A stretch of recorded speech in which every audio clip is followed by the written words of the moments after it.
Oi pessoal, eu sou o Davis e hoje nós vamos comentar sobre o filme Pecadores, que estreou aí recentemente na HBO Max. E finalmente eu consegui assistir essa obra incrível que tem o Michael B. Jordan estrelando esse filme. Gente, já vou dizer aqui de antemão no vídeo que esse filme é perfeito. Eu chorei em algumas cenas, me emocionei porque tem uma carga histórica muito grande. Mas enfim, roda a vinheta porque hoje nós vamos comentar e destrinchar todas as coisas maravilhosas que esse filme incrível tem a nos oferecer.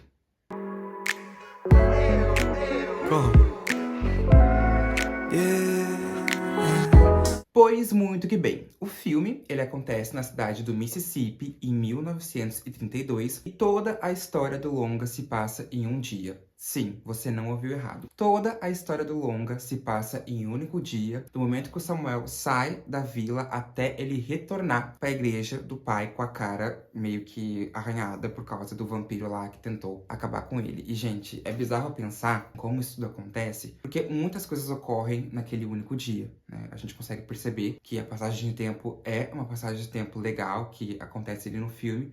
E eu fiquei pasmo, porque realmente, se a gente for ver ali, conta um dia certinho. E, meu Deus do céu.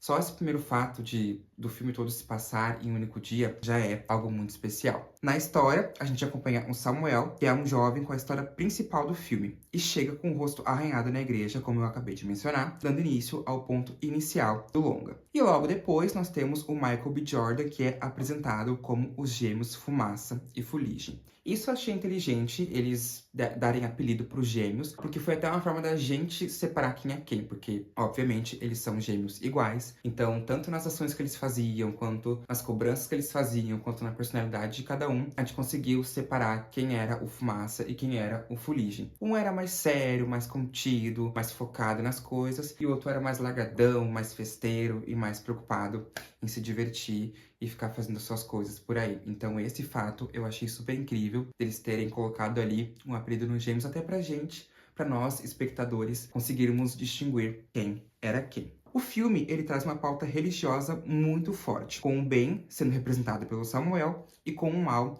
sendo representado pelos vampiros. Isso é uma opinião minha, é uma interpretação que eu tive assistindo o filme, porque o Samuel, ele é o único sobrevivente daquele ataque, então todos os vampiros queriam o Samuel. Então, antes eu achei que ele podia ser um anticristo, podia ser um Lúcifer, porque como eu falei, o filme ele tem uma temática religiosa e ele usa metáforas para mascarar ali um pouco do que eles querem passar e o que eles querem mostrar. Então eu acho que o Samuel representa o bem e os vampiros representam o mal. Tanto que, como eu falei, o filme acontece em um dia. E no momento que ele chega ali na igreja do pai, que ele tá com a cara ensanguentada e consegue falar com o pai dele que é pastor, tudo aquilo ali já aconteceu. Aconteceu o ataque dos vampiros, aconteceu a inauguração do Clube do Blues, enfim, muitas coisas foram ocorrendo ali. E na época, existiam lugares para pretos e lugares para brancos descritos no filme. Isso também a gente consegue perceber, essa distinção entre pretos e brancos que existia na época, porque acho que é o Fuligem que chega a falar uma parte do filme que os três vampiros pedem pra entrar e ele fala, mas tem muitos bares para brancos no centro da cidade. E isso é bem real, tá? Eu acho que até hoje tem, não que seja lugares para pretos e para brancos, mas tem muita distinção de lugares que nós não podemos entrar. Claro que a gente pode entrar porque a gente tem direito a explorar lugares e tal, mas ainda tem aquele negócio, aquele preconceito de nós pretos entrarmos num lugar e as pessoas olharem torto pra gente. Então, isso ainda existe, claro que bem diferente daquela época, mas ainda existe no mundo atual em sentidos meio que diferentes, porém muito iguais. Agora, eu tenho que comentar sobre os vampiros, que foi a parte mais incrível do filme, na minha opinião. Porque quando aquele primeiro homem começa a morder o casal e, enfim, a mulher encontra e o marido dela cai no chão e ela se assusta, ele já tá com os olhos vermelhos e com os dentes de vampiro. Porém, quando ele chega na casa, ele não é um vampiro. Tipo, ele não tem a cara pálida, ele não tem os dentinhos de vampiro, ele não tem a aparência de uma pessoa que já morreu há 500 e poucos anos. Ele é uma pessoa normal. Então ali ele consegue entrar na casa, consegue enganar o casal, consegue fazer com que eles sejam mordidos, mas assim, é muito bizarro que quando ela olha pro marido dela no chão e olha pro vampiro, ele já tá completamente transformado, mas antes, até a mordida, ele não é transformado, tipo, ele não é um vampiro, ele só é uma pessoa normal que tá ali, meio que diferente, mas depois que ele morde o casal, eles se transformam e continuam normais, até eles começarem a morder as outras pessoas. E quando o Clube do Blues dos Gêmeos é inaugurado, os 3 primeiros vampiros tentam entrar, mas são impedidos. Que foi aquela hora que eu falei, que acho que o Fuligem fala pra eles, que tem bares para brancos no centro da cidade. Se a Mary não tivesse ido lá investigar um pouco eles, muito provavelmente a gente não teria o filme. Porque a gente sabe que a Mary, ela retorna pro bar, ela tem ali um momentinho com o Fuligem, né, uma coisa saliente entre os dois, e depois ela acaba mordendo ele. Tanto que é aí que começa a epidemia dos vampiros. Mas é bizarro pensar que tudo aconteceu muito bem. Ai, gente, eu amei esse filme. Eu amei esse filme demais. Tudo aconteceu muito brilhantemente. É bizarro pensar que a Mary trouxe... Aqui não tinha como, né? A gente sabia, eu, por exemplo, sabia que uma hora a epidemia dos vampiros ia aumentar, eles iam invadir ali o Clube do Blues e acabar mordendo todo mundo, que foi o que aconteceu, né? Que mais tarde no filme a gente acaba descobrindo. Então essa epidemia dos vampiros foi incrível. Cada cena dos ataques ali, gente, era maravilhoso de ver. E é um filme musical, tá? Claro que não é a nível Wicked, óbvio, mas que comparação, né? Nada a ver uma coisa com a outra. Mas durante o filme tem muitas músicas cantadas, inclusive pelo Samuel, que é um dos personagens principais. Acho que o Fuligem canta também com o Fumaça. Tem a meio que namorada do Samuel, que também canta uma música ali. Então todas as músicas eu gostei muito. Eu achei que vieram um momento muito bom entre as cenas do filme, ali na junção. E outra coisa, né? Enriqueceram ainda mais as cenas, porque as músicas em si, elas contam uma história. Então, além da gente estar vendo a cena, a gente tá ouvindo a música e vendo a letra traduzida pro Brasil, no caso. Então eu gostei muito, achei que foi algo super incrível que eles fizeram. E gostei que foi um filme meio que musical, também meio que de suspense, meio que de ação. Enfim, eles conseguiram colocar vários estilos ali num único filme e eu não vou cansar de elogiar esse filme porque é perfeito. E após algumas horas, os vampiros invadem o clube e uma verdadeira guerra começa. Gente, essa cena, ela tem uma música de fundo também. E toda a cena ali, ela acontece meio que em câmera lenta em alguns momentos. Eu achei isso espetacular. Juro pra vocês. Eu achei tão espetacular porque, à medida que os vampiros vão atacando os humanos e vice-versa, pessoas queridas do filme vão morrendo. Tem a parte também que o Fumaça mata a mulher que ele ama porque ele prometeu pra ela que ele não ia deixar ela se transformar caso ela fosse mordida, ela realmente foi. E assim, é incrível pensar em como essa cena foi muito bem construída. Entende? Porque eles invadem ali o Clube do Blues e ali começa a guerra, começa tudo a acontecer. E nossa, eu achei isso incrível. Incrível mesmo. Que filme maravilhoso, que filme especial, que filme rico em cultura, rico em menções, rico em... Tudo, tudo. Que filme maravilhoso, sabe? Pra mim, é um dos melhores do ano até agora.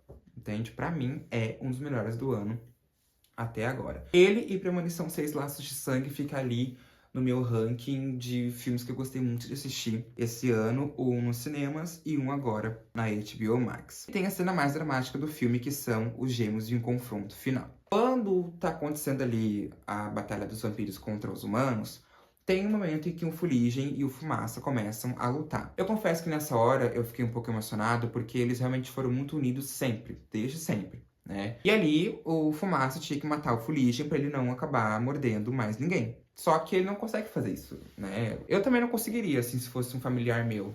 Claro que nessa situação a gente teria que averiguar o que era mais importante, se era o nosso familiar ou as pessoas ainda vivas. Mas tem um contexto muito emocional essa história. Tem um contexto muito de irmão para irmão, sabe? Ali eles estão lutando, o Fuligem quase mata o Fumaça. Mas depois não tem mostrando essa cena, sabe? Do Fuligem escapando e do Fumaça não conseguindo matar ele. A gente tem só uma cena... Como eu posso descrever? Aquela cena que a gente entende, mas que não é bem mostrada, sabe? Acho que eu consegui explicar bem. Gostei muito, achei uma cena muito emocionante, porque eles realmente tiveram que se enfrentar. sabe? Igual foi quando o Fuligem foi mordido e o Fumaça foi ali tentar conter o sangramento. Foi uma cena muito emocionante também. Eu acho que esse filme teve pontos bem legais. Apesar de ter 2 horas e 20 minutos de duração, eu não senti que foi tudo isso. Eu assisti muito rápido. Fiquei realmente bem focado no filme. E essa, com certeza, foi uma cena super dramática. E depois de todo aquele caos, os vampiros irem pra fora, seguindo o líder deles pra acabar com o Samuel, ele consegue fugir de um certo momento ali. Ele acaba quebrando a perna, ou acaba torcendo o pé, enfim, uma dessas coisas. Ele vai pra um rio ali, pra um lago. E o líder dos vampiros vai lá tentar morder ele. Mas, graças a Deus, ele é salvo pelo Fumaça. Gente, eu achei isso tão incrível, tão especial, porque a gente sabe como é que é o final do filme, obviamente. Mas se eles conseguissem morder o Samuel e ele virasse um vampiro, muito provavelmente eles teriam acesso a toda a humanidade, sabe? Acho que é basicamente isso. Então, eu achei isso tão especial dele ter conseguido salvar o Samuel, que assim que ele consegue, o dia amanhece.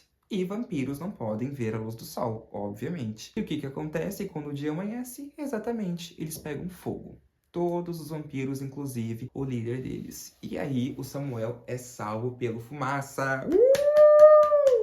Melhor do mundo! Louca.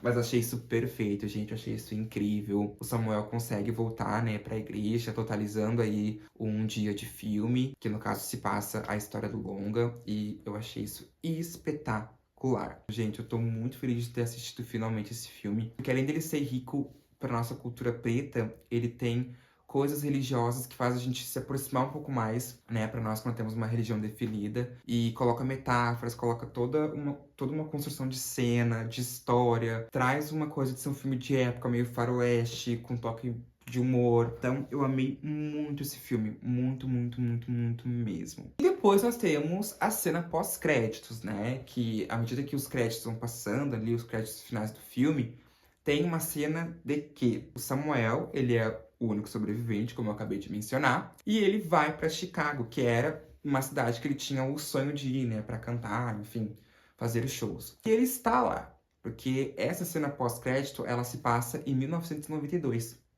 E ele tá lá fazendo seu show. Inclusive, eu achei muito legal como eles fizeram essa passagem de tempo ali, bem rapidinho no filme, pra gente ter uma conclusão da história de Samuel, né? Isso também achei espetacular que eles fizeram. Porque a gente viu que ele conseguiu fazer a vida dele, que ele conseguiu ir pra Chicago como ele queria, que ele conseguiu fazer shows. Enfim, toda essa construção. Eu fiquei bem tocado com essa cena, porque realmente é muito verdade, né? Aquele dia ele foi muito feliz, ele conseguiu cantar, ele conseguiu ter um contato com os primos. Seria a melhor noite da vida dele se não tivesse acontecido esse ataque com os vampiros. Então eu acho que muita coisa acaba acontecendo. Nossa, essa cena mexeu muito comigo, de verdade. O filme inteiro mexeu muito comigo, né? Eu acho que é muito especial quando a gente consegue se conectar com uma obra tão incrível quanto essa. E, gente, só assistam, por favor. Só assistam porque é maravilhoso. Nossa, Pecadores foi uma sugestão de um amigo meu. Eu sabia que o filme tava rodando, sabia de tudo, mas eu não tinha chegado a assistir. Depois que ele me indicou, eu vi só algumas cenas bem rapidinho. Mas depois que eu assisti o filme todo e gravei esse vídeo aqui pra vocês, essa resenha, eu estou muito feliz e muito contente que esse filme está entre nós, porque é uma riqueza, é que nem eu falei, é incrível, sabe? E eu super indico pra você assistir e maratonar aí da sua casa. Mas é isso, pessoal. Essa foi a minha resenha de Pecadores, filme com Michael B. Jordan, que está disponível na HBO Max para você assistir quantas vezes quiser. E me conta aí embaixo se faltou alguma coisa que eu não falei, se você tem alguma opinião diferente da minha, se você tem uma interpretação diferente da minha. Vamos conversando sobre esse assunto incrível que eu tenho certeza que podia ter um filme 2, né? Tenho certeza que, se dependesse de mim, teria um filme 2. Mas é isso, gente. Um beijo e a gente se vê no próximo vídeo.